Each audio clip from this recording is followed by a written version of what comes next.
আজকে আমরা চলে এসেছি সার্ভিসিং সেন্টার সার্ভিসিং করতে। চলো তাহলে প্রথম থেকে শুনো কাকে সার্ভিসিং সেন্টারে সার্ভিসিং করব। সকালে কুলি দিয়ে বাইরে আমার বুড়ি দিদি রাখে ডিউটি করেছি, কারণ তারা সকালে বই লেখা পড়তে বসে না। আর এদিকে আমরা তিন বুড়া একসাথে কচুরিটা মারে দিয়ে চলে এসেছিলি আমাদের গ্রামের মিনি বাস স্ট্যান্ড, এখানে মাছ কিনতে। এটা হচ্ছে আমাদের গ্রামের সব থেকে বড় মাছের আড়ত। এই কিন্ডালে মাছটা কিনে লেগে চলে গেছিলি স্নান করতে। কাওয়া স্নানের মতন স্নান করে থোড়ো বড়ো করে তার কিছুক্ষণ পরে ঘরে আসে বাপের হোটেলে যাচাই মাছ ভাতটাইও মারে লিছি, কারণ বাপের হোটেলে খেলতে হয়। তা উঠে কোনে এক গ্লাস মৌলেটো টানিয়ে নিলি, তারপর কন্যা দেখা স্টাইলে জামা প্যান্টটা পরে আমার চেংড়া বন্ধুলাকে আমি সংসারানিটা দিয়ে আমিও বাইরে গেছিলি আমার কাওয়াসাকি নিনজা থার্সটাকে নিয়ে। তারপরে পৌঁছে গেছিলি জল পাম্পে, না মানে তেল পাম্পে জল খাওয়াতে।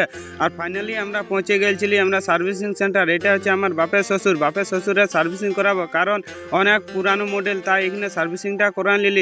ওইখানটালে বাইরাইনখানে আমরা পৌঁছে গেছিলি গেরের রুম, কারণ এখানে আছে আমার মামা দাদুকে এক গিলাস গরম জলটা খাওয়াই। আমিও লুকু বান্ধবের মতন খাইয়ে এদিকে ওদিকে বাইলে বলতেছিলি।